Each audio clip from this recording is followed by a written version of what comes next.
జమదగ్ని మహర్షి రేణుక ఎల్లమ్మని వివాహం చేసుకొని కాపురం చేస్తూ ఉండగా వీరికి ముగ్గురు కుమారులు ఒక కుమార్తె జన్మిస్తారు.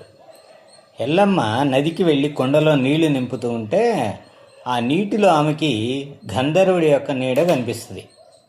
జమదగ్ని దివ్య దృష్టితో విషయాన్ని గ్రహించి పరపురుషుని చూసింది అనే నెపంతో రేణుకని ఆశ్రమంలోకి అడుగుపెట్టినవాడు. అంతేగాక తన కొడుకుల్ని పిలిచి వారిని తల్లిని చంపవలసిందిగా ఆదేశిస్తాడు.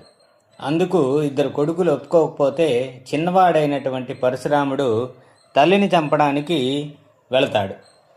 పరశురాముడు తల్లిని చంపబోతే తాను పతివ్రతనని, తాను చనిపోగానే గంధర్వుడి తల తెగి భూమి మీద పడుతుందని, అదే సమయంలో పరశురాముని చెయ్యి విరిగి కింద పడుతుందని రేణుక చెబుతుంది. అయినా వినకుండా తండ్రి మాట కోసమని పరశురాముడు తన తల్లి అయినటువంటి రేణుకని చంపగానే ఆమన్నట్లే జరుగుతుంది.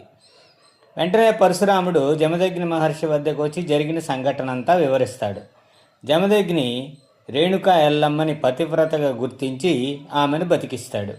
పరశురాముని దీవిస్తాడు. ఆమె ఎల్లమ్మ తల్లిగా అవతారం ఎత్తింది అనేటువంటిది మనకి పురాణాల్లో కనబడుతున్నటువంటి